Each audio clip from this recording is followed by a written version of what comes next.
Wind screamed across the frozen wasteland like a living thing trying to tear the world apart.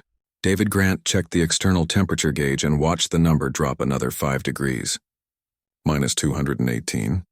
The kind of cold that turned metal brittle and made human bones ache even through 3 layers of thermal protection.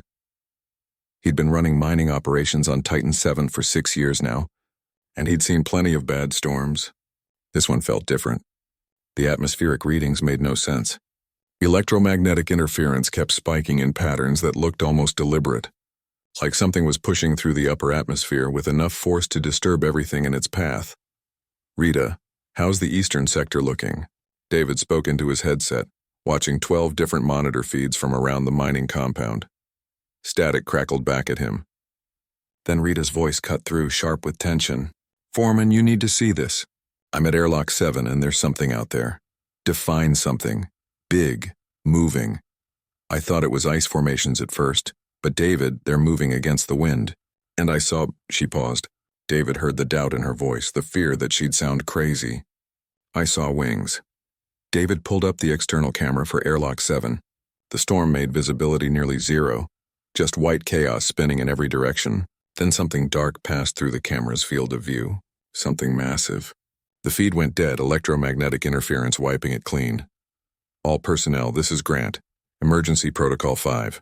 Everyone inside the main compound now. Seal all external airlocks except 7. Rita, get back here." "Sir, whatever they are, they're hurt. They're barely moving anymore." David grabbed his thermal suit from the equipment locker. His deputy, Frank, looked up from the communications console, eyes wide. "You're not going out there." "I'm not leaving Rita alone with unknown contacts. Company protocol says we observe and report. We don't engage, especially not with unidentified organisms during an electrical storm that could fry our equipment." David sealed his suit and checked the oxygen levels. "Frank, have you ever been stranded? Really stranded? Where you know you're going to die unless someone breaks the rules to help you?" Frank's jaw tightened, but he didn't answer. "I have," David said quietly, "and someone broke the rules. That's why I'm here." He cycled through the interior airlocks, moving through the heated corridors that connected the compound's modules. Other crew members rushed past him, heading for the central shelter. Yuki, their chief engineer, called out something about power fluctuations. Danny and Luis argued about whether they should arm themselves. Grace, the medical officer, stopped him with a hand on his arm. "If you're bringing back injured, I need to know what I'm dealing with." "That makes 2 of us," David said. Airlock 7 was at the far end of the eastern module, used mostly for equipment storage. When David arrived, Rita was standing at the interior window, her face pressed against the reinforced glass. The lights inside the airlock flickered, emergency power struggling to maintain basic functions. "They crashed," Rita said without turning around. "I saw them come down. 3 of them. They're trying to get to the door." David looked through the window. The storm had died down just enough to see shapes in the darkness outside. His breath caught in his throat. They were enormous. Each one had to be at least 8 meters long, with bodies covered in scales that caught and reflected the compound's external lights. Wings, torn and frozen, hung from their backs like shattered sails. They moved slowly, deliberately, dragging themselves across the ice toward the airlock. One of them lifted its head, and David saw intelligence in those eyes. Not animal awareness. Real intelligence. Understanding. "They know this is shelter," Rita whispered. "They know we're here." The largest one reached the airlock door. It raised one foreclaw and tapped against the metal. 3 slow, rhythmic strikes. A pattern. "A request." Frank's voice crackled over the radio. "Grant, what's your status?" David watched the creature's claw drop back to the ice. It was shaking. They were all shaking. Bodies shutting down from the impossible cold. Whatever they were, wherever they'd come from, they were dying. Status is: we have 3 unidentified organisms requesting emergency shelter. Company protocol is clear on this, David. We observe. We report. We do not open the doors to unknown alien life forms. The largest creature's eyes began to close. The bioluminescent patterns on its scales, which had been pulsing with faint light, started to dim. David had seen death before. He knew what it looked like. He reached for the airlock controls. "David, don't." Frank's voice carried a warning. "If you do this, corporate will crucify you. They'll void your contract. They might even press charges. They're dying, Frank. They're not our responsibility." David's hand hovered over the emergency override. He thought about his daughter Amy, about the colony failure that killed her, about the rescue ship that never came because someone had done the math and decided it wasn't cost-effective. Anything smart enough to ask for help deserves an answer, David said. He pressed the override. Alarms blared immediately. The airlock's emergency protocol screamed warnings about contamination and safety violations. David ignored them all. He opened the outer door remotely, then triggered the emergency expansion sequence. The airlock wasn't designed for cargo this large, but maintenance had been using it to store equipment. It could fit them if they squeezed. Rita, get back to the main compound. Tell Grace to prepare the hangar bay. We need space and heat as much as we can generate. The three creatures crawled into the airlock, ice cracking off their scales. They moved with care despite their obvious pain, avoiding the equipment stored inside. The largest one looked directly at the camera David was watching through, and for a moment David felt certain it understood exactly what was happening, what risk he was taking. The creature dipped its head in what looked unmistakably like gratitude. David sealed the outer door and started the heating cycle. Frank was still talking, arguing about protocols and consequences. Other voices joined in. Yuki worried about the power drain. Owen, the mechanic, asked about the hangar bay space. Neil, their visiting scientist, demanded to see the creatures immediately. David tuned them all out. He watched the three creatures on the monitor as heat began flooding the airlock. Their shaking gradually subsided. The bioluminescent patterns on their scales brightened slightly. One of them, the smallest, spread its damaged wing experimentally, then folded it back with what looked like relief. They were alive. That was enough for now, sir. Rita's voice came through his headset. Grace wants to know what they are. David looked at the monitor, at these impossible beings from somewhere beyond human knowledge, huddled together in the warmth of an airlock on a frozen moon at the edge of human space. I have no idea, he said honestly, but we're about to find out. Grace had converted the hangar bay into something between a medical center and a refugee camp in the 40 minutes it took to move the creatures from the airlock. Equipment crates had been pushed to the walls. Every portable heater in the compound hummed at full capacity, turning the normally freezing storage space into something almost comfortable. Emergency thermal blankets, the kind designed to keep heavy machinery from seizing up in extreme cold, lay spread across the floor like silver rivers. The creatures had been moved one at a time on the cargo sleds, still too weak to do more than breathe. Now they lay in the center of the hangar, huddled close together. Their scales threw back the overhead lights in patterns that shifted with each breath, colors David had no names for rippling across their bodies like oil on water. Vital signs are all over the place, Grace muttered, running a handheld scanner over the largest creature. Body temperature is rising, but slowly. Too slowly. They're built for heat, I think. Cold-blooded, but on a massive scale. And these readings, she shook her head. Their internal structure is nothing like anything in our databases. Neil paced around the creatures, recording everything with his tablet. He was supposed to be studying geological formations on Titan 7, but his background in xenobiology had made him suddenly very valuable. The wing structure suggests powered flight, but the membrane is too damaged to assess properly. Those scales aren't just armor. Look at how they overlap. And the patterns lighting up, that's bioluminescence, but controlled, deliberate. Are they dangerous? Yuki stood near the door, ready to run. Everything's dangerous when it's desperate, David said. He stepped closer to the creatures, moving slowly. The largest one tracked him with eyes that caught the light like molten gold, but they haven't shown aggression. They could have forced their way through the airlock. They didn't. They waited. Owen appeared carrying a container of nutrient gel, the high-calorie paste they use to fuel the mining equipment. Grace said to try this. It's chemically simple, just hydrocarbons and basic proteins. Should be safe enough. The creatures watched as Owen approached.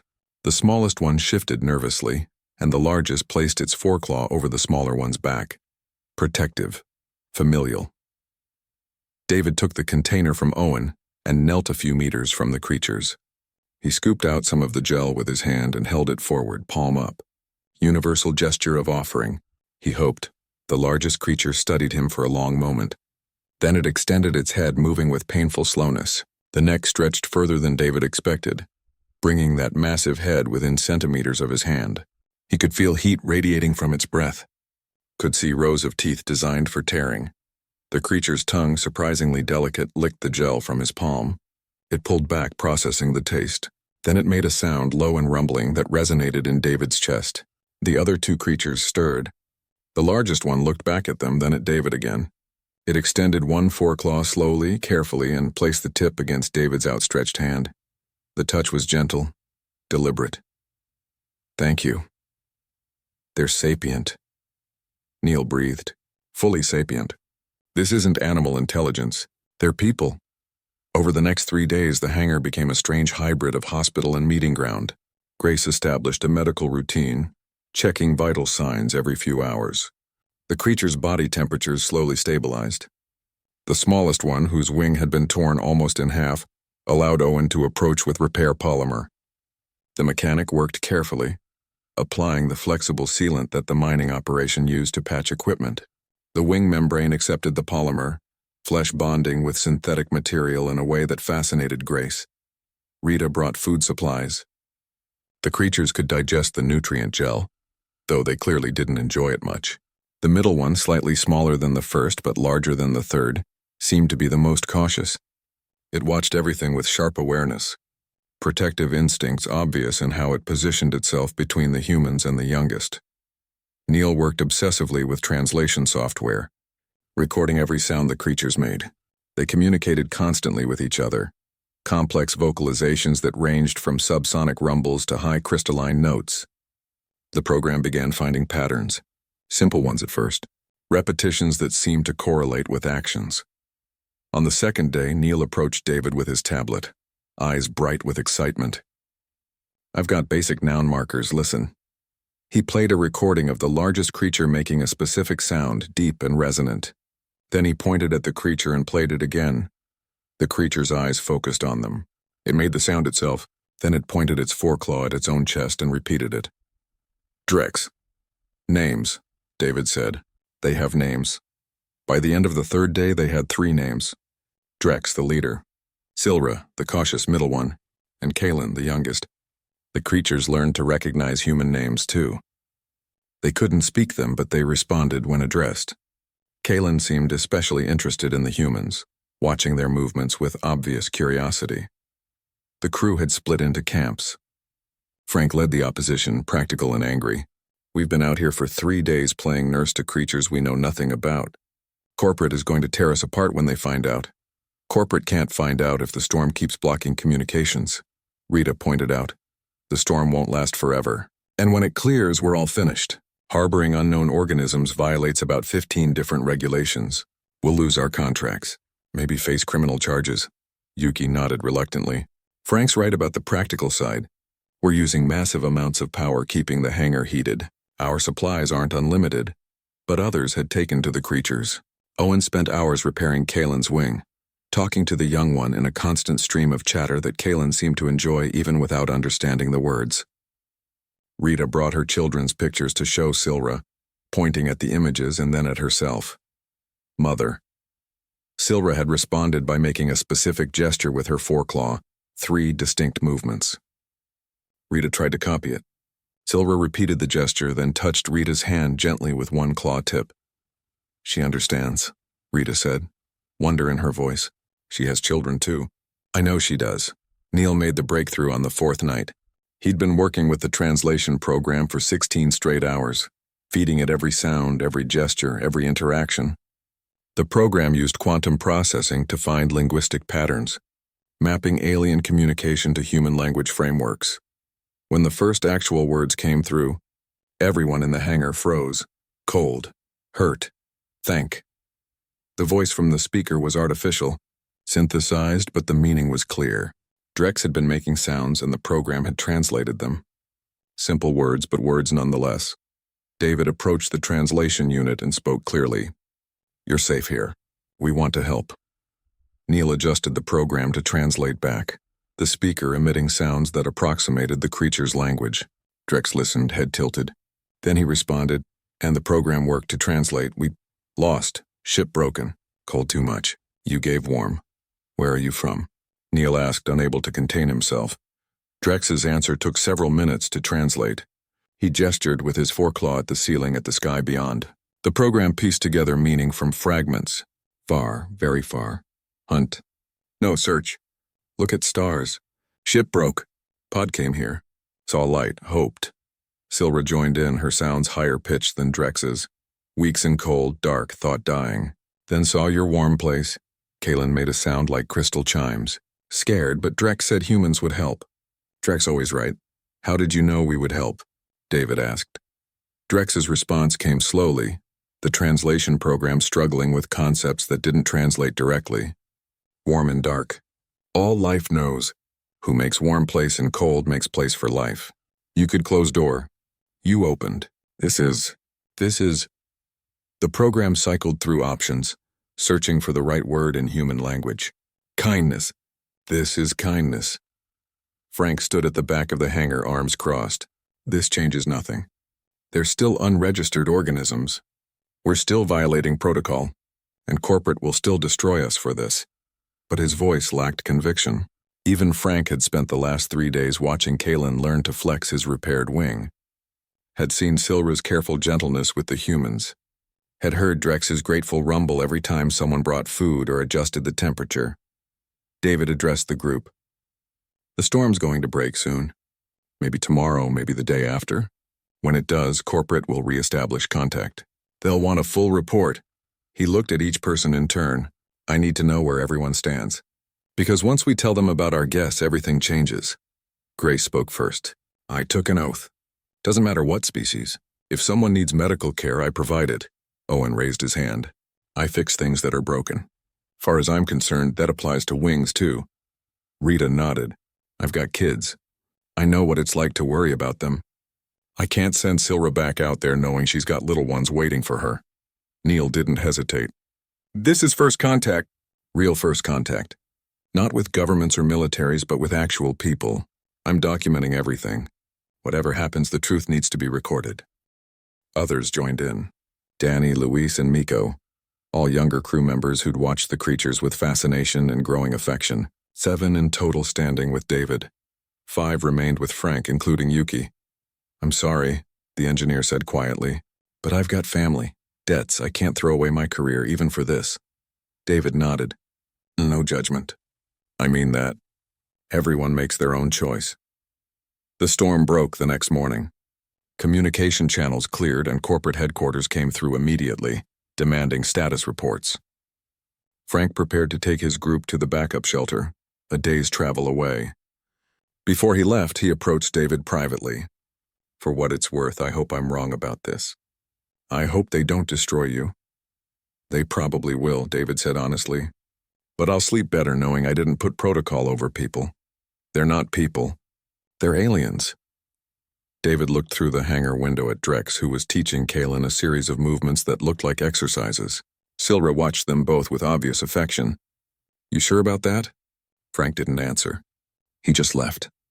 Neil worked with Drex through the translation program, learning their story in pieces. They were scouts, explorers from a species called Vortian. Their ship had malfunctioned during a survey mission in this sector. They'd abandoned it in escape pods, drifting for weeks while systems failed one by one. They'd seen Titan VII's electromagnetic signature and thought it was their rescue beacon. By the time they realized their mistake, they were already caught in the moon's gravity.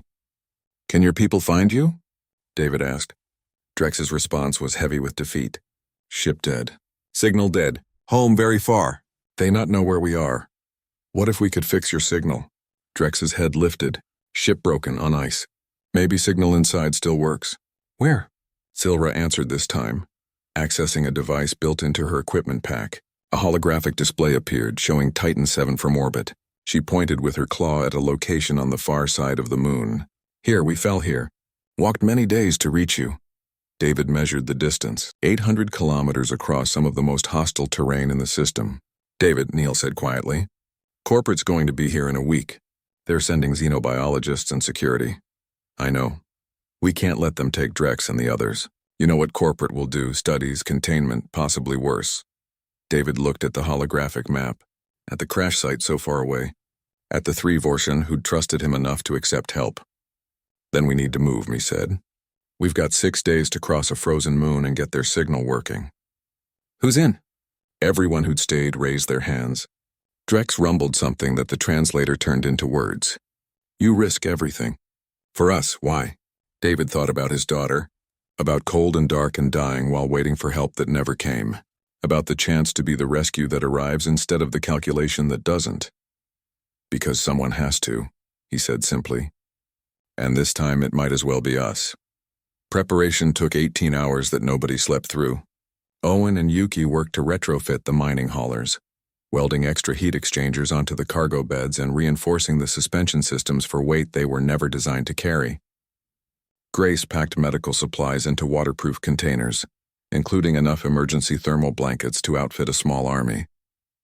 Neil downloaded every piece of data he had on the Vortian, backing it up to 3 separate drives in case they never made it back.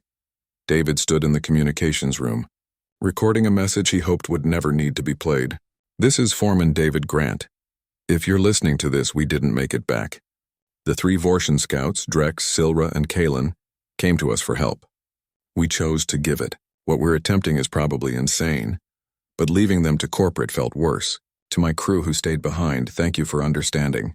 To corporate, I take full responsibility for all actions. Nobody else should face consequences for my decisions. He stopped the recording and stared at the screen. Then he deleted the last part and recorded again. To corporate, every person here made their own choice. We all chose together. If there are consequences, we face them together. That's what being human means. The haulers rolled out at dawn, 2 massive vehicles designed to carry tons of mining equipment across frozen terrain, now jury-rigged with heating systems and extra fuel cells. Drex rode with David and Neil in the lead hauler. Silra traveled with Grace and Rita in the second. Kalen insisted on staying with Owen, Danny, Luis, and Miko in the cargo hauler that carried most of their supplies. The Vortian were still weak, but growing stronger daily. Drex could walk without stumbling now. Silra's protective instincts had only sharpened as her health improved, and Kalen's wing, sealed with polymer and reinforced with flexible supports Owen had fabricated, could fold and extend properly even if flight was still impossible. They made good progress the first day. The ice plains stretched endlessly in every direction, flat and featureless under a sky that never quite got bright. David navigated by satellite markers, plotting a course that balanced speed with safety. The haulers moved at a steady 40 kilometers per hour, their treads gripping the ice with magnetic clamps that engaged and released in constant rhythm. Drex watched the landscape pass, head moving constantly to track the horizon. Through the translation device mounted on the hauler's console, his voice came through in synthesized English. This cold is like death itself. How do your people survive here? We don't really, David admitted. We build warm boxes and live inside them. This moon isn't home. We're just visiting for the resources. Visiting for a long time. 6 years for me. Longer for some? Drex made a rumbling sound the translator interpreted as contemplation. 6 years away from home. From family. This is sacrifice. David kept his eyes on the route ahead. My family is gone. This work is all I have left. Gone means dead? Yes. Drex shifted in the cargo bed, his bulk making the hauler's suspension creak. Then we are same. My family. The translation stuttered, trying to find words for concepts that didn't directly translate. My family was 4. My mate and 2 younglings. We explored together. Ship broke in storm of stars. Solar storm, you say? Only 3 reached pods. My mate stayed to help us escape. Ship exploded. She is gone. David's hands tightened on the controls. I'm sorry. Sorrow is shared language. All beings know loss. You gave shelter to beings who carry death of loved ones. This is why Vortian will remember human David. You understand. Night on Titan 7 never really fell. Just a deepening of the perpetual twilight. They drove through it. The hauler's lights cutting tunnels through the darkness. Everyone took shifts sleeping except David, who couldn't seem to close his eyes. Every kilometer they covered was a kilometer closer to the crash site, but also a kilometer that corporate security could track. The second day brought harder terrain. The ice plains gave way to pressure ridges where ancient geological forces had pushed ice sheets against each other, creating walls and valleys that forced detours. David's carefully plotted route became suggestions rather than plans. They wound through canyons of ice past frozen formations that looked like sculptures made by insane artists. Kalen, riding in the rear hauler, spotted the danger first. His sharp cry carried over the radio and Owen translated. Stop, cracks ahead! David brought the lead hauler to a halt. Ahead, the ice was different, smoother, too smooth. He'd seen this before on other frozen moons. Crevasses hidden under a thin layer of fresh ice. Cracks that could be meters or hundreds of meters deep. How bad is it? Rita's voice came through from the second hauler. Neil deployed a ground-penetrating radar drone. The small device buzzed forward, scanning beneath the surface. The data it sent back made David's stomach drop. The entire area ahead was riddled with fractures, some of them wide enough to swallow a hauler whole. We need another route, Grace said. This ice won't support our weight. The detour will add 6 hours, David replied. Maybe more. Kalen's voice came through the radio, translated by the device Owen kept active. I can see from above. My wing is strong enough now. I can scout safe path. Your wing is barely healed, Grace protested. Flight in this cold could tear it open again. I am Vorshan. We fly in storms that would destroy your ships. This cold is terrible, but I am stronger now. Let me help. You saved us. Let me save you. David looked at Drex, who had been silent during the exchange. The large Vorshan met his gaze with those golden eyes. Kalen speaks truth. He is young, but capable, and we cannot wait for corporate to find us. They unloaded Kalen from the cargo hauler carefully. The young Vorshan stretched his wings, testing the repaired membrane. The polymer patches gleamed against the natural scale pattern. Owen had done remarkable work, but it was still improvised medicine on an alien body. Kalen gathered himself, crouching low. Then he leaped, wings snapping open to catch the thin atmosphere. For a terrible moment it looked like he would fall. The damaged wing trembled, strain visible in every movement. Then he found his rhythm, powerful strokes pulling him upward into the twilight sky. Rita had tears in her eyes. Look at him go. Kalen circled above them, a dark shape against the darker sky. Bioluminescent patterns on his scales creating a light show that rivaled the auroras. He flew in expanding spirals, studying the ice below with senses humans didn't possess. After 20 minutes, he descended carefully, landing with a grace that belied his size. Through the translation device, his excitement was obvious. Safe path exists. Follow me low. I will show you. They navigated the crevasse field with Kalen as their guide, the young Vorshan flying ahead to mark safe routes with controlled bursts of flame from his breath. David hadn't known they could do that, breathe fire, but Drex explained it was natural for their species. Biological plasma ignition, the translator called it. A heating mechanism that had evolved on a world with harsh seasonal changes. The flames melted markers into the ice that glowed in the hauler's lights. Kalen's aerial view saved them from 3 hidden crevasses that would have been fatal. When they finally cleared the danger zone, everyone in all 3 haulers cheered. They sheltered that night in an ice cave, a natural formation large enough to accommodate the haulers and the Vorshan. Danny taught Kalen a card game while they ate, using hand gestures and exaggerated expressions that transcended language. Kalen learned the rules with unsettling speed, winning 3 games in a row before Danny accused him of cheating. Vorshan have very good memory, Drex explained, sounding amused. Kalen is remembering every card that plays. That's absolutely cheating. Danny laughed. Is using your abilities cheating? I think it's called being smart. Rita sat with Silra against one wall, both of them looking at pictures on Rita's tablet. Rita's 2 children smiled from the screen, a boy and girl frozen in a moment of joy at a beach somewhere. Silra made the 3 gesture movement Rita had seen before, then used her claw to draw in the frost on the cave wall. 3 small shapes, 3 younglings. You must miss them terribly, Rita said softly. Silra couldn't respond in English yet, her vocalizations not compatible with the translation program's current settings. But she touched Rita's hand with her claw, gentle despite the weapon-like appendage, and Rita understood perfectly.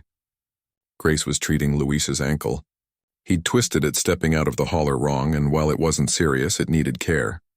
Drex watched the process with fascination. Your medicine is interesting. Chemical and mechanical together. How do Vorshan heal injuries? Neil asked, always the scientist. We use heat, controlled burning to seal wounds and kill infection. Watch. Drex breathed a thin stream of flame over his own forearm, where an old scar was visible beneath the scales. The flame played across his skin without burning him, controlled to a precision that seemed impossible. Heat is life for us. Cold is death. You use cold to preserve and heat to destroy. We are opposite. Different solutions to the same problems, Neil said. That's what makes first contact so valuable. We see other ways of being alive. Louise yelped as Grace applied a pain medication injection. Drex moved closer, concerned. Is he hurt badly? Just uncomfortable. He'll be fine. May I help? Drex asked. Before anyone could respond, he moved next to Louise and breathed a gentle stream of heat over the swollen ankle. Not the focused flame he'd used on himself, but a warm breeze that smelled of cinnamon and ozone. Louise's expression changed from pain to surprise to relief. That actually helps. The heat is reducing the swelling. Grace scanned the ankle with her medical device. Increased blood flow reduced inflammation. Drex, your species has medical capabilities we don't understand yet. We have been healing each other for thousands of generations, but your chemical medicines are interesting too. Perhaps together our peoples could learn much. David sat away from the others, watching the interactions unfold. His people laughing with aliens who should have been terrifying. Sharing food, teaching games, providing care. The simple humanity of it overwhelmed him. This was why he'd opened the airlock. Not because of protocol or politics, but because of this, the recognition of shared experience across impossible differences. Owen joined him, offering a cup of heated nutrient gel that passed for coffee in their limited supplies. Feeling philosophical, boss? Feeling grateful. And scared. We're 3 days into an insane journey with aliens we barely know, running from the company that employs us, trying to reach a crashed ship that might not have working communications, and somehow it feels right. You know what Grace said? She said she's learned more about medicine in 3 days with the Vortian than in 3 years in school. Drex's healing techniques, Silra's instinctive understanding of biology, even Kalen's flight adaptations. We're gaining knowledge we never could have discovered on our own. Corporate won't see it that way. They'll see assets, resources, things to be studied and controlled. Then we make sure they don't get that chance. On the 4th day, they picked up signals. Corporate was tracking them. Fast response vehicles pushing hard across the ice. David estimated they were 36 hours behind. Maybe less if they took risks the mining haulers couldn't match. They're coming fast, Rita reported from her monitoring station in the second hauler. 3 vehicles moving at speed. They'll catch us before we reach the crash site. David checked their position. They were still 200 kilometers from their destination, and the terrain ahead was getting worse. We push harder. Drive through the night. We can't let them catch us before we get that signal active. Drex rumbled something that came through the translator as determination. Vortian, do not quit. We will reach our ship. We will call our people, and we will remember humans who risked everything for strangers. We're not strangers anymore, David said. We're friends. That's what makes this worth it. They drove through the perpetual twilight, pushing the haulers past safe limits.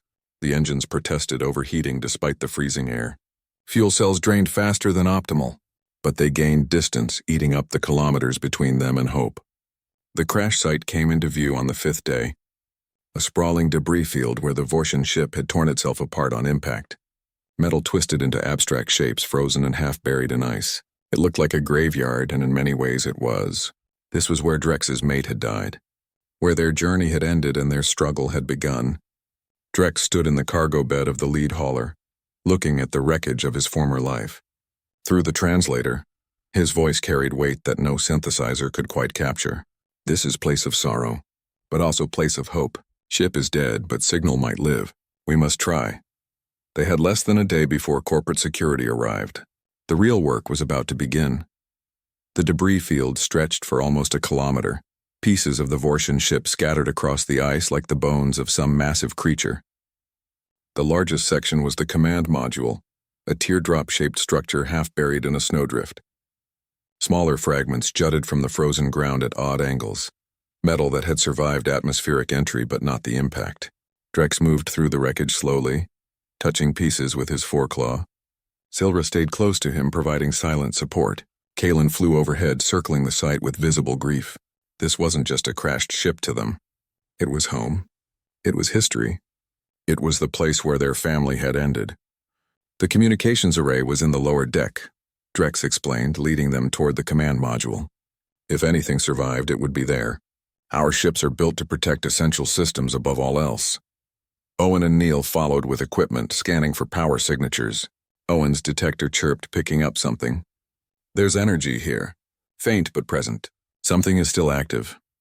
They cleared snow and ice from the entrance, revealing a hatch twisted partially open. The gap was too small for the Vortian, but large enough for humans. David squeezed through first, his suit lights cutting through the darkness inside. The interior was a mess. Conduits hung from the ceiling like vines. Panels had torn free from walls, but deep in the structure, lights still blinked. Red and amber pulsing weakly. "Emergency power," Neil said, following David inside. "The backup systems are still functional." They navigated through the wreckage carefully, aware that any wrong step could cause a collapse. The ship's architecture was alien, designed for bodies larger than humans, but the purpose of each space was recognizable. This was a corridor. That was a storage compartment. Here was what looked like a crew quarters, personal items still secured to walls. The communications bay was 3 levels down, accessed through a shaft that had partially collapsed. Owen rigged climbing equipment and they descended into the deepest part of the ship. The bay itself was surprisingly intact. Banks of equipment lined the walls, most dark, but some showing status lights. "This is it," David said. "Can we power it up?" Neil studied the systems, his background in quantum communications suddenly relevant. "The power cells are nearly depleted. We'd need a massive energy source to send a signal strong enough to reach Vortian space." "How massive?" "More than our haulers have. More than anything we brought." Owen examined the power connections, thinking, what if we daisy-chain all 3 hauler generators, run them at maximum output and feed everything into the communications array? "That would drain our fuel cells completely," Grace pointed out over the radio from outside. "We wouldn't have enough power to get back to the compound." David looked at the communications equipment, at the possibility of saving 3 lives at the cost of stranding themselves. How long would the signal take to send? Neil consulted the Vortian technical displays, using the translation device to interpret.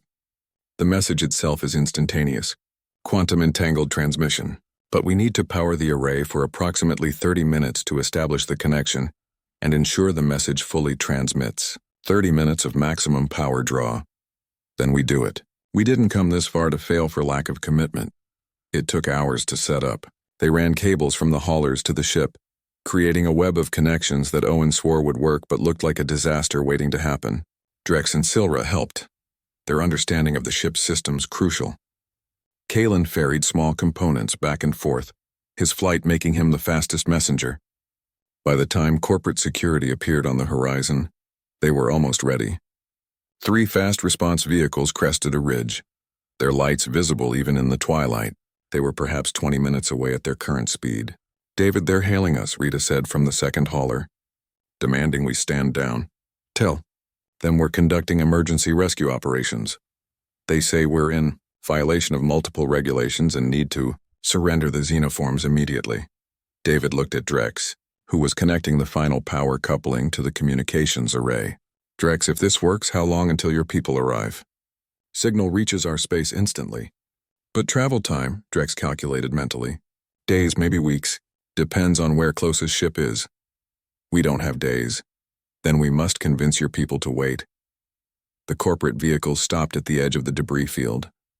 12 personnel disembarked, all wearing heavy cold weather gear and carrying weapons that were supposedly non-lethal. Their leader, a woman named Director Walsh, according to her transmitted credentials, broadcast on all frequencies. "Foreman Grant, this is Director Walsh representing Titan Mining Corporation. You are ordered to power down your equipment, secure the alien organisms, and prepare for immediate extraction. Failure to comply will result in forcible intervention." David climbed out of the ship, standing in the open where Walsh could see him. His crew gathered around him. 7 humans and 3 Vortian, facing 12 armed security personnel backed by corporate authority.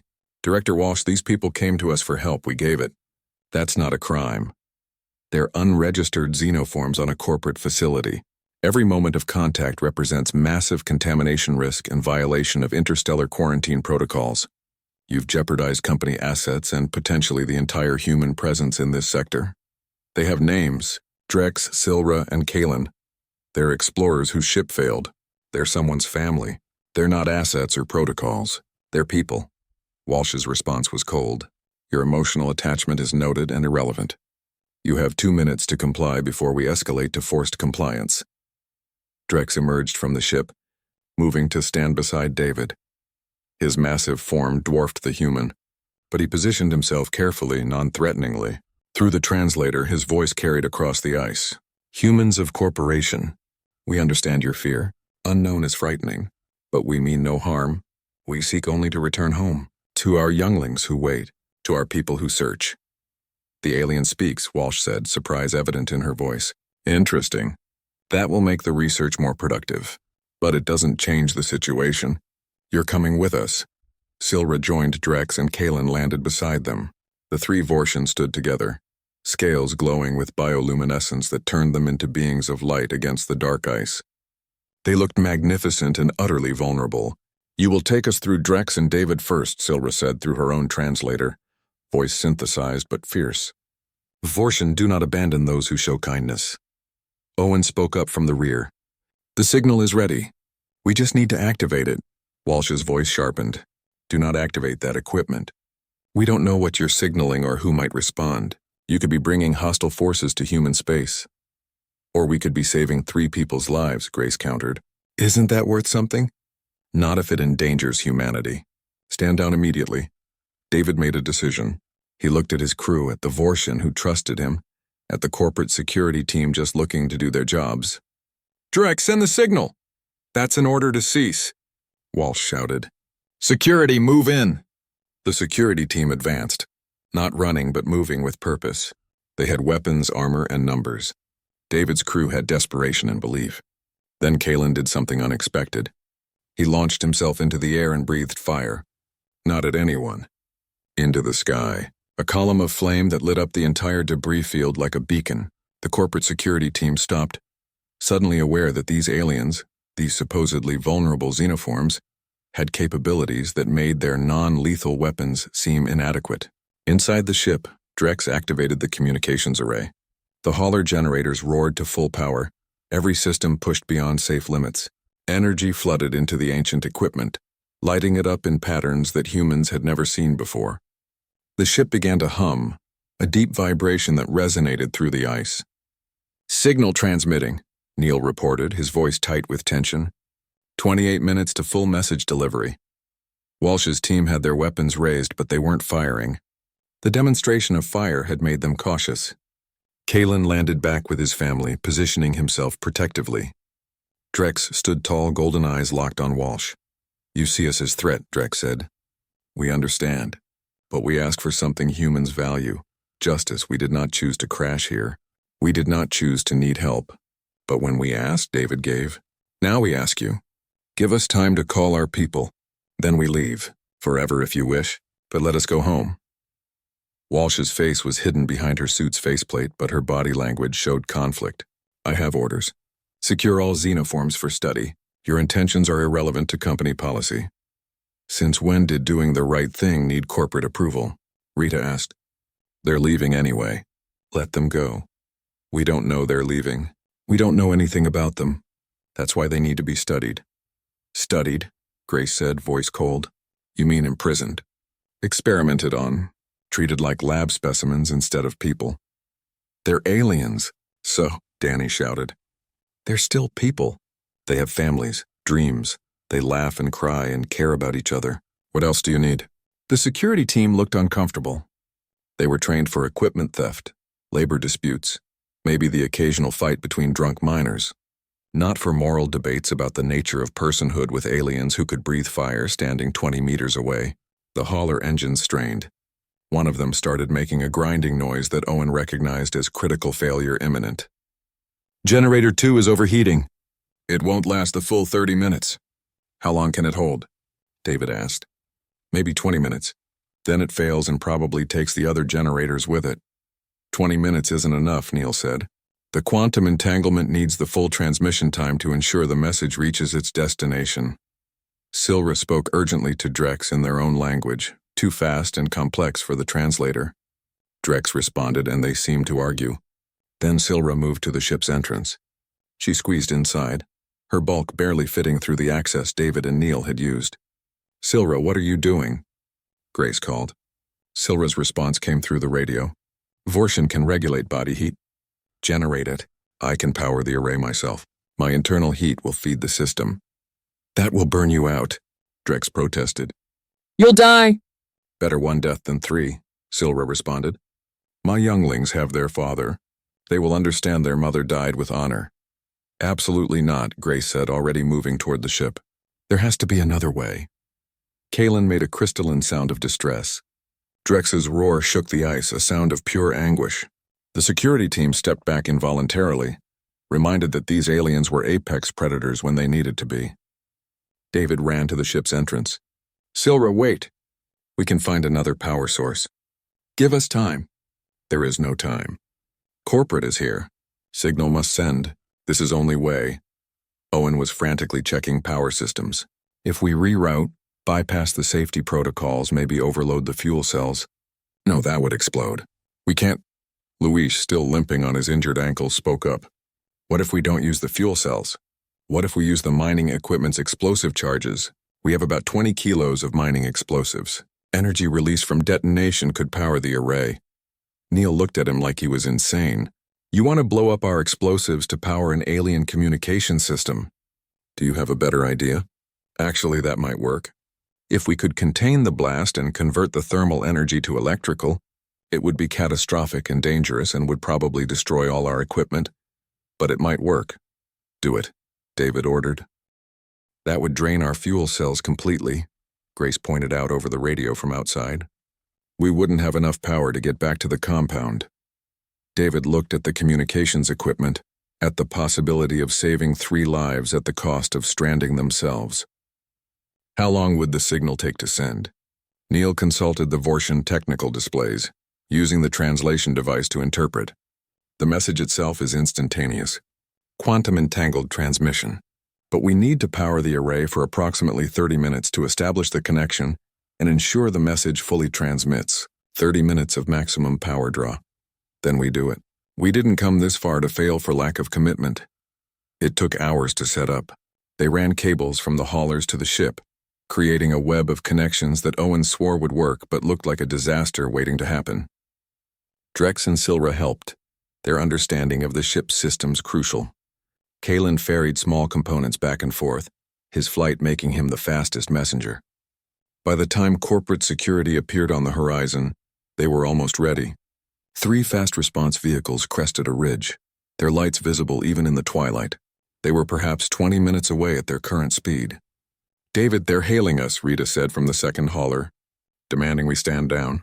Tell them we're conducting emergency rescue operations. They say we're in violation of multiple regulations and need to surrender the xenoforms immediately. David looked at Drex, who was connecting the final power coupling to the communications array. Drex, if this works, how long until your people arrive? Signal reaches our space instantly. But travel time, Drex calculated mentally. Days, maybe weeks, depends on where closest ship is. We don't have days. Then we must convince your people to wait. The corporate vehicles stopped at the edge of the debris field. 12 personnel disembarked, all wearing heavy cold weather gear and carrying weapons that were supposedly non-lethal. Their leader, a woman named Director Walsh, according to her transmitted credentials, broadcast on all frequencies. Foreman Grant, this is Director Walsh representing Titan Mining Corporation. You are ordered to power down your equipment, secure the alien organisms, and prepare for immediate extraction. Failure to comply will result in forcible intervention. David climbed out of the ship, standing in the open where Walsh could see him. His crew gathered around him, 7 humans and 3 Vortian, facing 12 armed security personnel backed by corporate authority. Director Walsh, these people came to us for help. We gave it. That's not a crime. They're unregistered xenoforms on a corporate facility. Every moment of contact represents massive contamination risk and violation of interstellar quarantine protocols. You've jeopardized company assets and potentially the entire human presence in this sector. They have names: Drex, Silra, and Kalen. They're explorers whose ship failed. They're someone's family. They're not assets or protocols. They're people. Walsh's response was cold. Your emotional attachment is noted and irrelevant. You have 2 minutes to comply before we escalate to forced compliance. Drex emerged from the ship, moving to stand beside David. His massive form dwarfed the human, but he positioned himself carefully, non-threateningly. Through the translator, his voice carried across the ice. Humans of Corporation, we understand your fear. Unknown is frightening. But we mean no harm. We seek only to return home, to our younglings who wait, to our people who search. The alien speaks, Walsh said, surprise evident in her voice. Interesting. That will make the research more productive. But it doesn't change the situation. You're coming with us.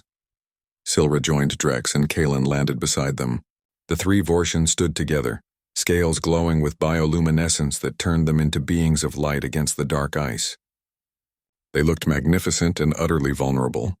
You will take us through Drex and David first, Silra said through her own translator, voice synthesized but fierce. Vortian, do not abandon those who show kindness. Owen spoke up from the rear. The signal is ready. We just need to activate it. Walsh's voice sharpened. Do not activate that equipment. We don't know what you're signaling or who might respond. You could be bringing hostile forces to human space. Or we could be saving 3 people's lives, Grace countered. Isn't that worth something? Not if it endangers humanity. Stand down immediately. David made a decision. He looked at his crew, at the Vortian who trusted him, at the corporate security team just looking to do their jobs. Drex, send the signal. That's an order to cease, Walsh shouted. Security, move in. The security team advanced, not running but moving with purpose. They had weapons, armor, and numbers. David's crew had desperation and belief. Then Kalen did something unexpected. He launched himself into the air and breathed fire. Not at anyone. Into the sky. A column of flame that lit up the entire debris field like a beacon. The corporate security team stopped, suddenly aware that these aliens, these supposedly vulnerable xenoforms, had capabilities that made their non-lethal weapons seem inadequate. Inside the ship, Drex activated the communications array. The hauler generators roared to full power. Every system pushed beyond safe limits. Energy flooded into the ancient equipment, lighting it up in patterns that humans had never seen before. The ship began to hum, a deep vibration that resonated through the ice. Signal transmitting, Neil reported, his voice tight with tension. 28 minutes to full message delivery. Walsh's team had their weapons raised, but they weren't firing. The demonstration of fire had made them cautious. Kalen landed back with his family, positioning himself protectively. Drex stood tall, golden eyes locked on Walsh. You see us as threat, Drex said. We understand. But we ask for something humans value. Justice. We did not choose to crash here. We did not choose to need help. But when we asked, David gave. Now we ask you, give us time to call our people. Then we leave, forever if you wish, but let us go home. Walsh's face was hidden behind her suit's faceplate, but her body language showed conflict. I have orders. Secure all xenoforms for study. Your intentions are irrelevant to company policy. Since when did doing the right thing need corporate approval? Rita asked. They're leaving anyway. Let them go. We don't know they're leaving. We don't know anything about them. That's why they need to be studied. Studied, Grace said, voice cold. You mean imprisoned. Experimented on. Treated like lab specimens instead of people. They're aliens. So? Danny shouted. They're still people. They have families, dreams. They laugh and cry and care about each other. What else do you need? The security team looked uncomfortable. They were trained for equipment theft, labor disputes, maybe the occasional fight between drunk miners. Not for moral debates about the nature of personhood with aliens who could breathe fire standing 20 meters away. The hauler engines strained. One of them started making a grinding noise that Owen recognized as critical failure imminent. Generator 2 is overheating. It won't last the full 30 minutes. How long can it hold? David asked. Maybe 20 minutes. Then it fails and probably takes the other generators with it. 20 minutes isn't enough, Neil said. The quantum entanglement needs the full transmission time to ensure the message reaches its destination. Silra spoke urgently to Drex in their own language, too fast and complex for the translator. Drex responded, and they seemed to argue. Then Silra moved to the ship's entrance. She squeezed inside, her bulk barely fitting through the access David and Neil had used. Silra, what are you doing? Grace called. Silra's response came through the radio. Vortian can regulate body heat. Generate it. I can power the array myself. My internal heat will feed the system. That will burn you out, Drex protested. You'll die. Better 1 death than 3, Silra responded. My younglings have their father. They will understand their mother died with honor. Absolutely not, Grace said, already moving toward the ship. There has to be another way. Kalen made a crystalline sound of distress. Drex's roar shook the ice, a sound of pure anguish. The security team stepped back involuntarily, reminded that these aliens were apex predators when they needed to be. David ran to the ship's entrance. Silra, wait! We can find another power source. Give us time. There is no time. Corporate is here. Signal must send. This is only way. Owen was frantically checking power systems. If we reroute, bypass the safety protocols, maybe overload the fuel cells. No, that would explode. We can't. Luis, still limping on his injured ankle, spoke up. What if we don't use the fuel cells? What if we use the mining equipment's explosive charges? We have about 20 kilos of mining explosives. Energy release from detonation could power the array. Neil looked at him like he was insane. You want to blow up our explosives to power an alien communication system? Do you have a better idea? Actually, that might work. If we could contain the blast and convert the thermal energy to electrical, it would be catastrophic and dangerous and would probably destroy all our equipment, but it might work. Do it, David ordered. They had 15 minutes before Generator 2 failed. Owen and Luis worked together, setting up the explosives in a containment vessel they improvised from mining equipment. Neil rigged a thermal converter that looked like it had been designed by someone having a fever dream. Grace calculated the blast needed. Margin of error terrifyingly thin. Walsh watched all this in what David imagined was complete bewilderment. What are you people doing? Improvising, David said. Something humans are good at. You're going to blow yourselves up for aliens you met a week ago. No, David corrected. We're going to save friends we made a week ago. There's a difference. Drex pulled Silra from the ship, refusing to let her sacrifice herself. She fought him, but he was larger and stronger. We live together or die together, he told her. That is Vortian way. With 3 minutes remaining on Generator 2, Owen armed the explosives.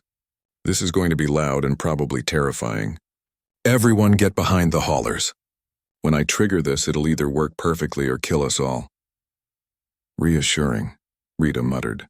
Neil synchronized the detonation with the communications array. Signal is at 70%. We need 10 more minutes. If this works, the explosive energy should give us exactly that. And if it doesn't work? Grace asked.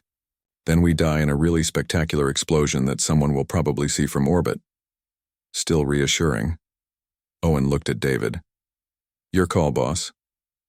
David looked at the Vortian, at his crew, at the corporate security team who had stopped advancing and were now just watching this insane rescue attempt unfold.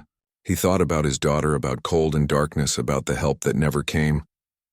Do it, Owen triggered the detonation. The world turned white.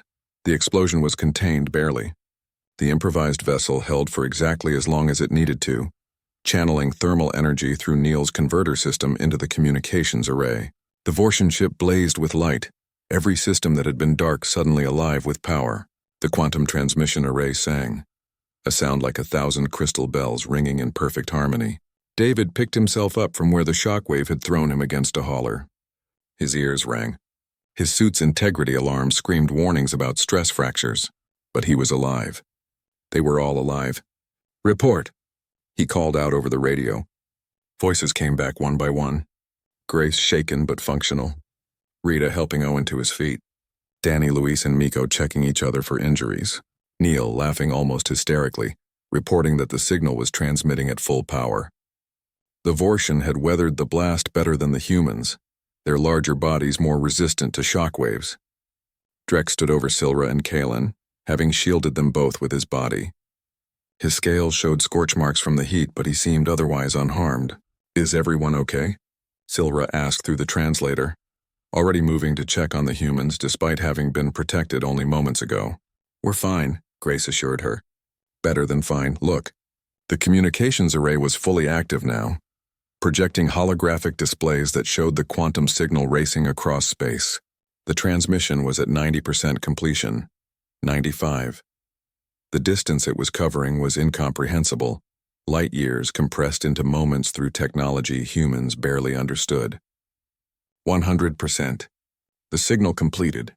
The array powered down gradually. Emergency protocols protecting what remained of the ship's systems. The debris field fell back into relative darkness.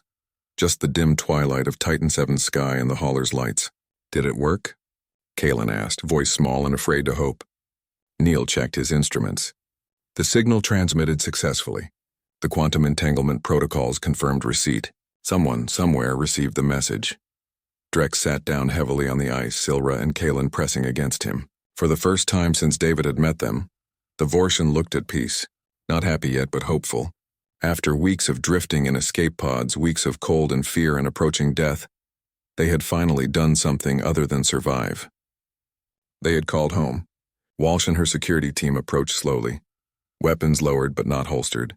The director stopped a respectful distance away, looking at the scorched remains of the mining equipment, the drained haulers, the damaged ship. When she spoke, her voice carried a tone David couldn't quite identify.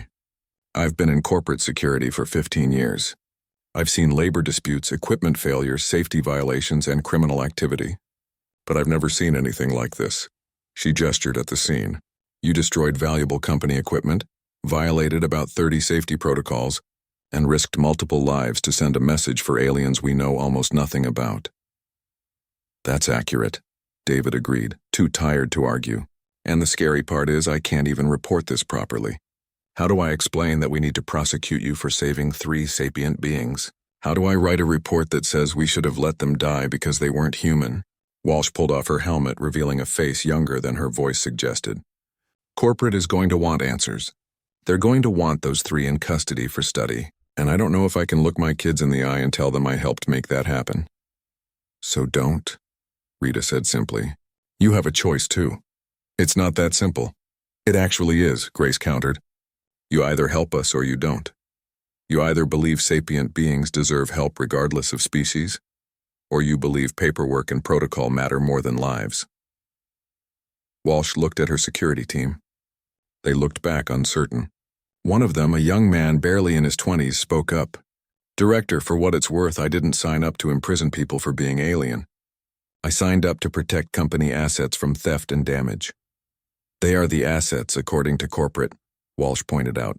They're not assets, the young security officer said firmly.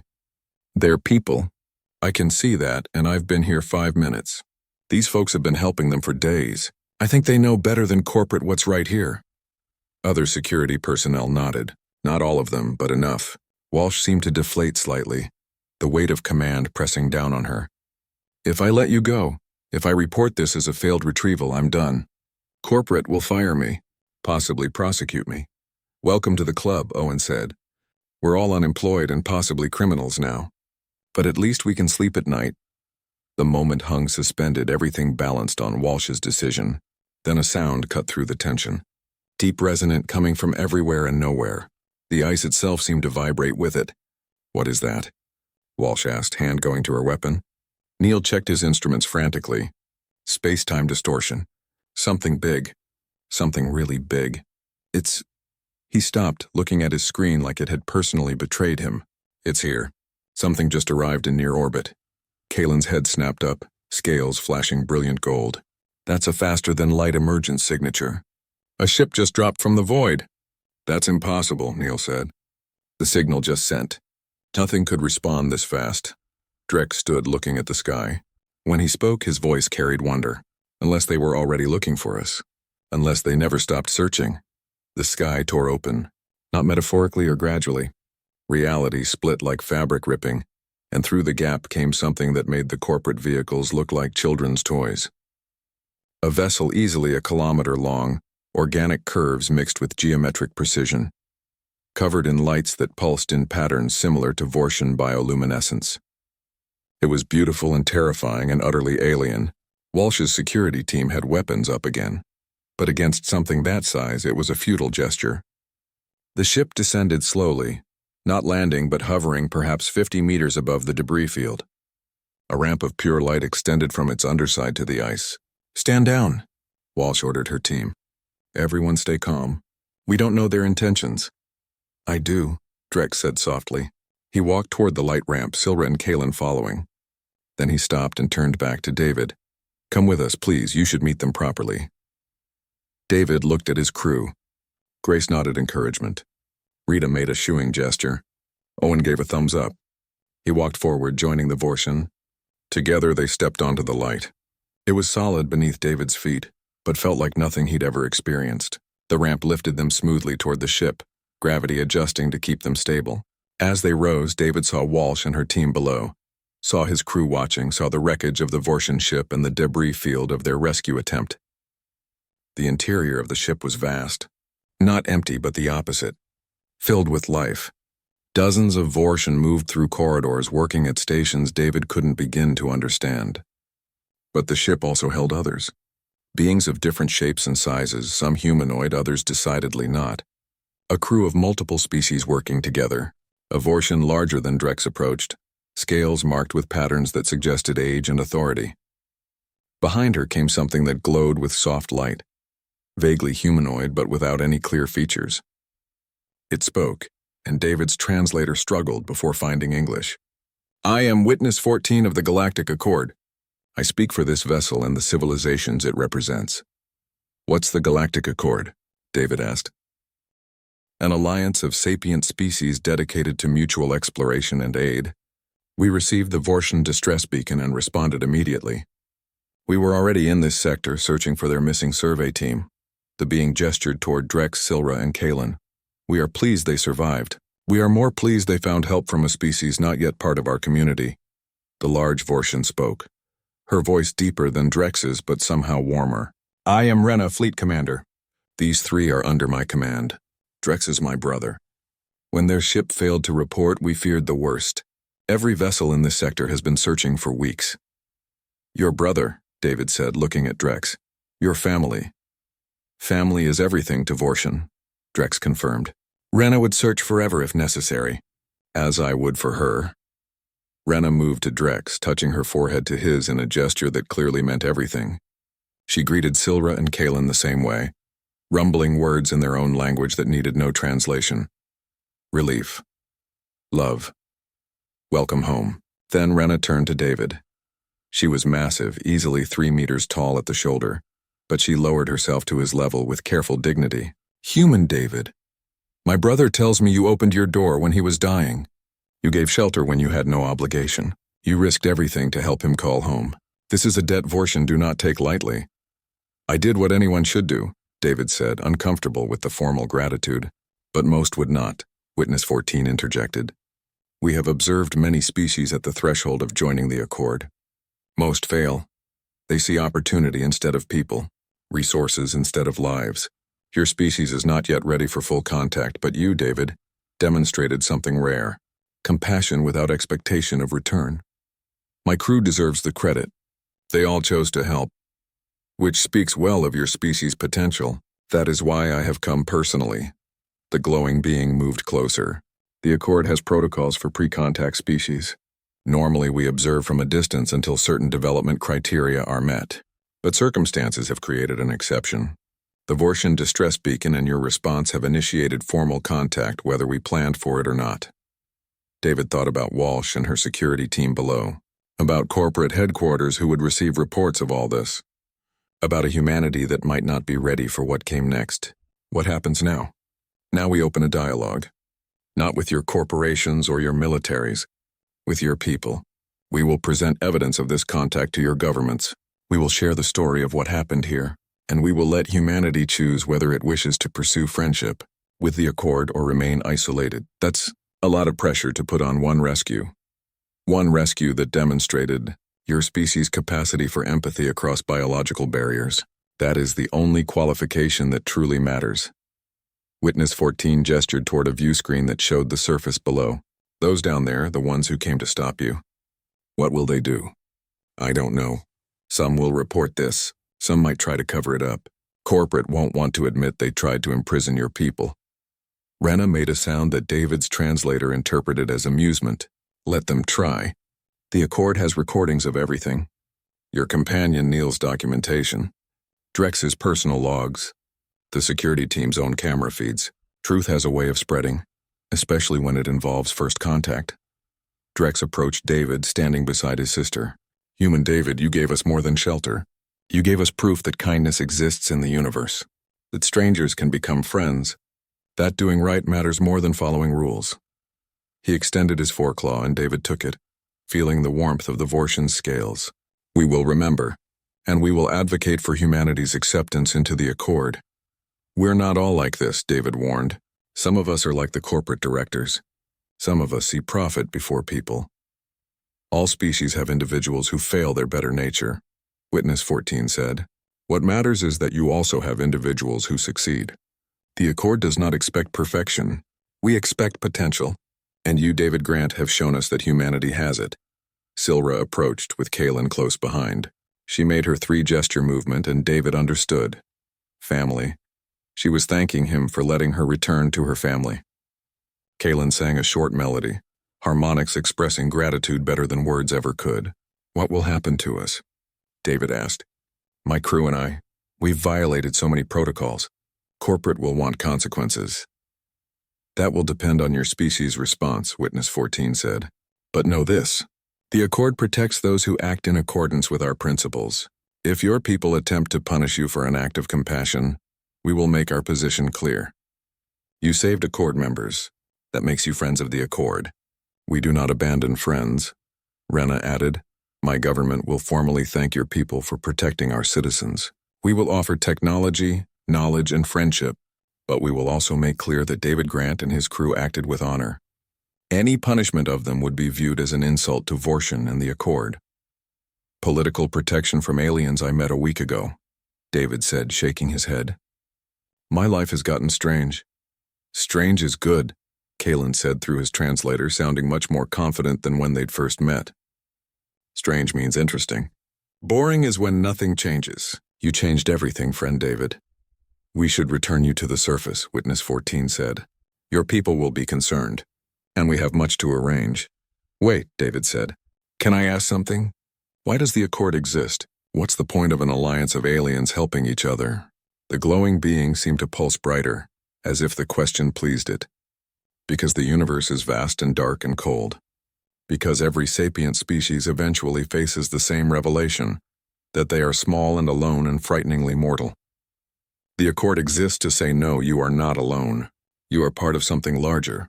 And when you need help, someone will answer. That is the point. That is everything. David thought about his daughter, about dying in cold and dark while waiting for help, about opening an airlock for creatures who should have been terrifying, about choosing to help because it was right. I understand, he said quietly. The light ramp returned them to the surface. David's crew surrounded him immediately, questions tumbling over each other. Walsh's security team kept their distance but watched everything. Above them, the Accord ship hung in the sky, undeniable proof that humanity was no longer alone. Witness 14's voice came through every radio frequency, broadcast to every receiver on Titan 7 and probably far beyond. People of Earth, the Galactic Accord greets you. We come in peace and friendship, brought here by the courage of your own. Know that you are observed, you are judged to have potential, and you are invited to begin dialogue. The choice of what comes next belongs to humanity. Choose wisely. The ship began to rise, taking Drex, Silra, and Kaelin with it. But before it vanished back through its space-time rupture, one final message came through on David's personal frequency. Drex's voice speaking directly to him. Thank you, friend David. Thank you for the warmth. We will return with ours. Then they were gone, the sky closing behind them like they'd never been there at all. Except for the debris field, the destroyed equipment, and the dozens of witnesses who would never be able to forget what they'd seen. Walsh approached David slowly. I have no idea how to report this. Report the truth. We rescued 3 people who needed help. Everything else is just details. Those details are going to change the world. You know that, right? David looked at his crew, at the friends who'd risked everything for strangers who became family. The world could use changing. Maybe this is how it starts. 6 months passed like a strange dream that refused to end. The world changed in ways both massive and subtle, transforming under the weight of a simple truth. Humanity was not alone, and someone had noticed them. David sat in a hearing room on Earth, having been transported from Titan 7 3 months earlier, for what corporate called an investigation, and what everyone else called a trial. The room was designed to intimidate, all polished steel and cold lighting. Representatives from Titan Mining Corporation filled one side, their lawyers precise and expensive. On the other side sat David's crew, looking tired but defiant. The hearings had been going on for weeks. Corporate wanted them prosecuted for destruction of company property, violation of quarantine protocols, and approximately 40 other charges that boiled down to doing something human instead of something profitable. But the hearings were complicated by one simple fact. The entire world was watching. Neil's footage had leaked within hours of their return to the compound. Probably Rita, David suspected, though she'd never admitted it. The video showed everything. The Vorshan's arrival, the rescue, the journey across the ice, the desperate attempt to send the signal, and most importantly, it showed the Accord ship's arrival and Witness 14's message to humanity. The footage went viral in ways that made previous internet phenomena look quaint. Within a week, everyone on Earth had seen 3 alien dragons dying in the cold, and a mining crew choosing compassion over protocol. The debate that followed split along predictable lines. Some called David a hero, others called him reckless. But nobody could deny that first contact had happened, and it had happened because a foreman opened a door. Mr. Grant, the lead corporate lawyer, said, her tone sharp. Let me be clear. You destroyed equipment valued at over 2 million credits. You violated 17 safety protocols. You endangered your entire crew. And for what? For creatures we knew nothing about. Creatures that could have been dangerous, hostile, or infectious. They were dying, David said simply. That seemed more important than the cost of a hauler. Company property is not yours to risk on personal feelings. Since when is saving someone's life a personal feeling? I thought it was just being human. The lawyer smiled, not kindly. That's poetic, Mr. Grant, but you're not a poet. You're a mining foreman who broke every rule in the book, and now you want us to believe you were justified because it resulted in first contact? She gestured at a display showing news headlines. The fact that this became a media sensation doesn't change the fundamental violations. Grace spoke up from her seat. We saved 3 sapient beings who went on to facilitate peaceful contact with an interstellar alliance. Seems like that should count for something. It counts for a great deal of publicity, but publicity doesn't pay for destroyed equipment or violated protocols. Rita stood, anger flashing in her eyes. My kids have seen the footage. You know what they asked me? They asked if I would have helped the aliens. I said yes. Then they asked if my boss would have helped them. I couldn't answer that. Can you? The lawyer's expression didn't change. This hearing is not about hypothetical moral questions. It's about contract violations and criminal negligence. David had heard enough. You want to prosecute us? Fine, do it. Take us to trial. Let a jury decide if saving 3 lives was worth 2 million credits.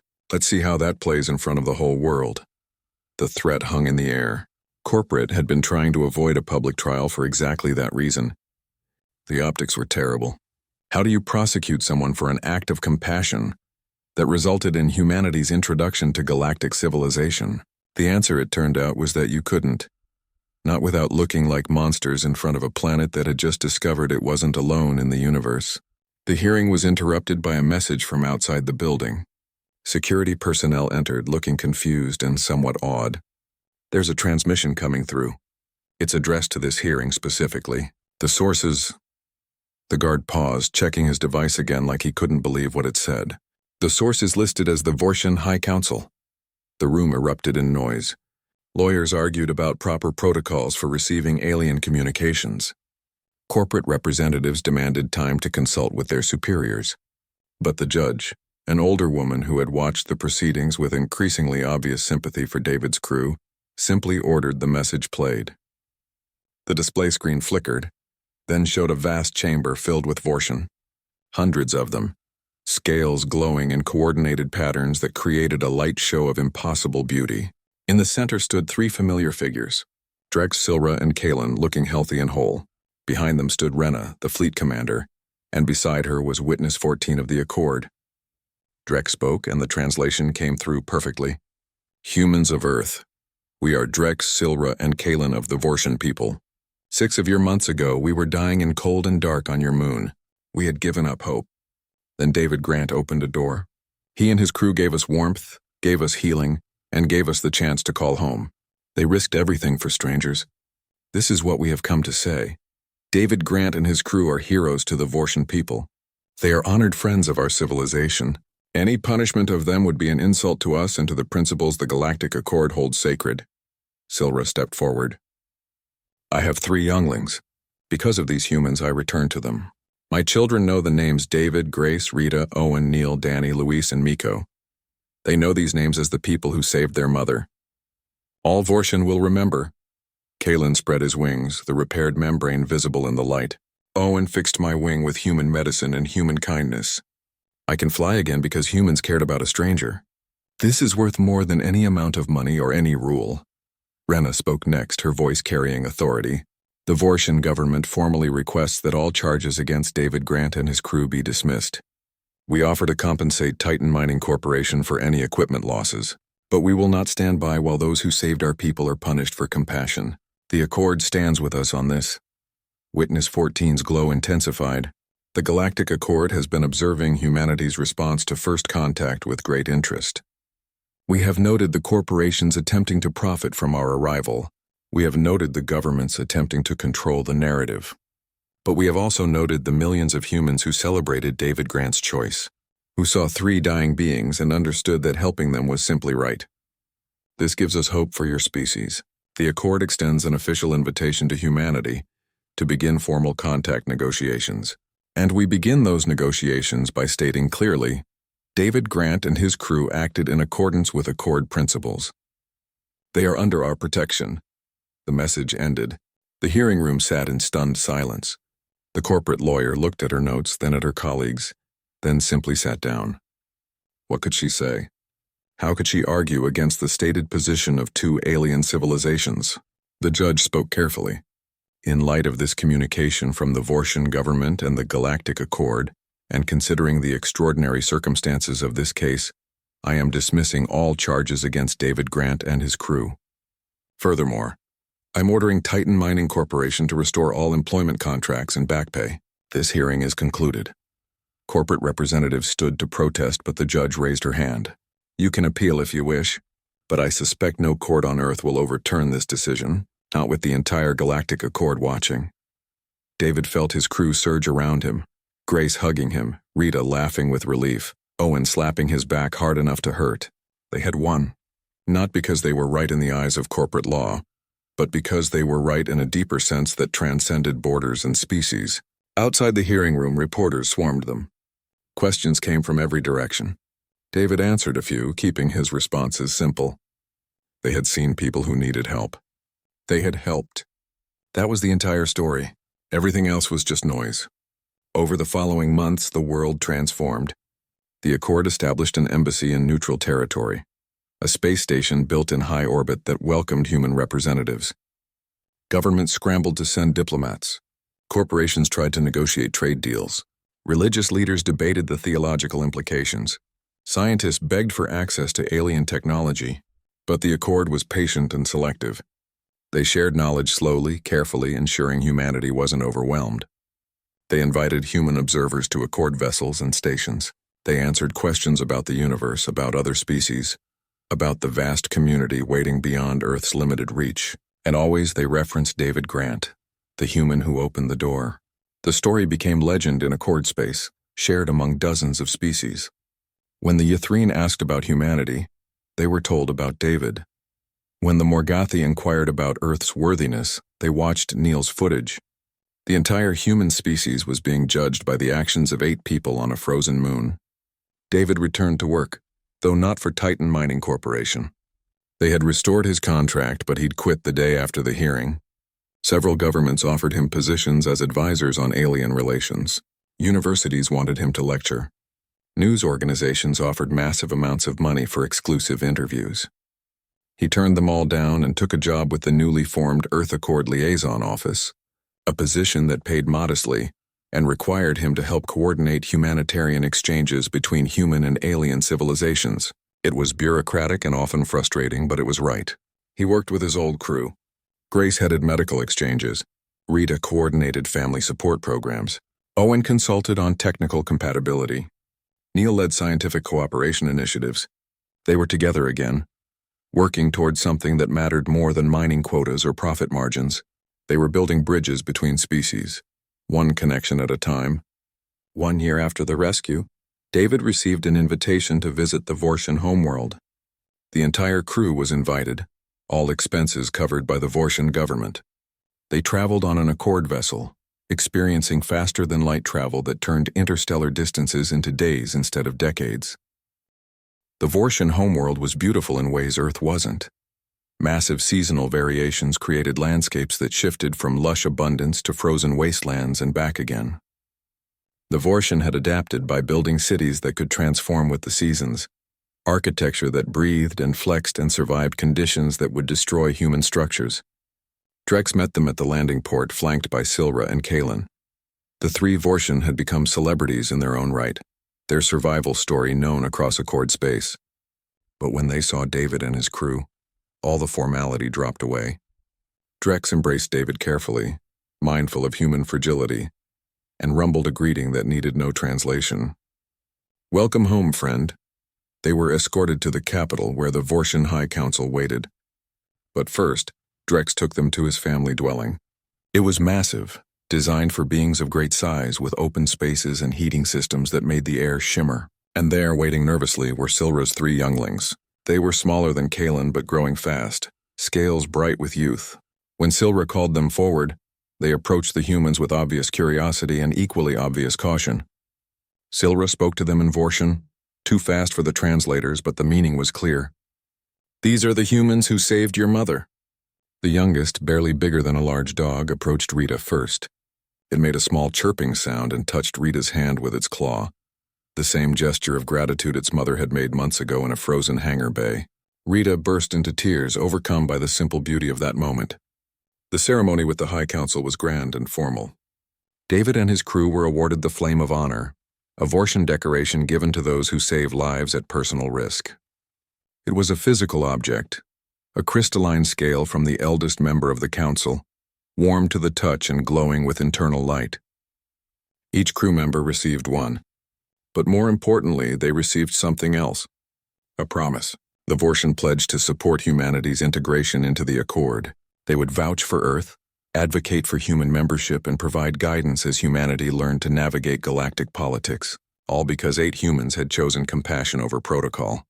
"We could have sent a message to the Accord," Rena explained during the formal banquet that followed. "We could have asked them to retrieve you from your trial. But Drex insisted we let humans decide for themselves how to handle the situation. He said that if humanity was worthy of the Accord, they would choose correctly. And they did." "Barely," David said, thinking about how close the hearing had come to going the other way. "Barely is enough. Progress is not made by unanimous consent. It is made by enough people choosing right over easy. Your people did that. Many of them. Millions who watched the footage and demanded you be freed. That is what matters." The evening wound down and David found himself outside under alien stars, Drex beside him. The Vortian homeworld had 2 moons, both visible in the clear sky. The constellations were wrong, the sky utterly unfamiliar, and yet it felt strangely like home. "Do you ever regret it?" Drex asked. "Helping us cost you much. Your career, your peace, your anonymity." David thought about his daughter Amy, about the rescue that never came, about cold and dark and the desperate hope that someone somewhere would care enough to help. "I gave you shelter from the cold," David said quietly. "You gave me something worth living for. Fair trade. You gave us more than shelter. You gave us proof that goodness exists in the universe, that strangers can become family, that doing right matters." Drex's scales flickered with patterns David had learned to recognize as emotion. "Before we crashed, I was losing faith. Too many missions that found nothing but empty worlds. Too many stars with no one to share them with. I was beginning to think we were alone in ways that mattered. Then you opened that door. You would have done the same. Yes, but you did not know that. You risked everything for beings you had no reason to trust. That is courage beyond anything I had seen before." They stood in comfortable silence for a while, watching the unfamiliar stars. Then Drex spoke again. "The Accord is voting next month on humanity's application for membership. It will pass. The Vortian will ensure it. But I wanted you to know something. Even if it did not pass, even if your species was rejected, I would still say opening that airlock was the most important thing I ever experienced, because it taught me that the universe is not cold. Not at its heart. At its heart, the universe is full of beings like you who see someone suffering and simply help." David felt something shift in his chest. a weight he hadn't known he was carrying finally lifting. We're going to make mistakes. Humanity, I mean, we're going to screw up this whole joining the Accord thing. We're tribal and suspicious, and half of us still can't agree on basic facts. All species make mistakes. The Vortian nearly destroyed ourselves in civil wars before we learned cooperation. The Ythreen were conquerors before they discovered philosophy. Even the Accord itself was formed from the ashes of conflicts we are ashamed to remember. What matters is not perfection. What matters is trying. You try. That is enough. 2 months later, the vote came through. Humanity was accepted as a probationary member of the Galactic Accord, the first species to achieve that status in over a century. The celebrations on Earth lasted for weeks. David watched them from his small apartment, content to let others have the spotlight. But he kept the scale Drex had given him, the one pressed against his hand in a frozen hangar bay. It sat on his desk, still warm, still glowing faintly with inner light. A reminder that sometimes the right choice is simple. You see someone in the cold. You open the door. Everything else follows from that. Years would pass.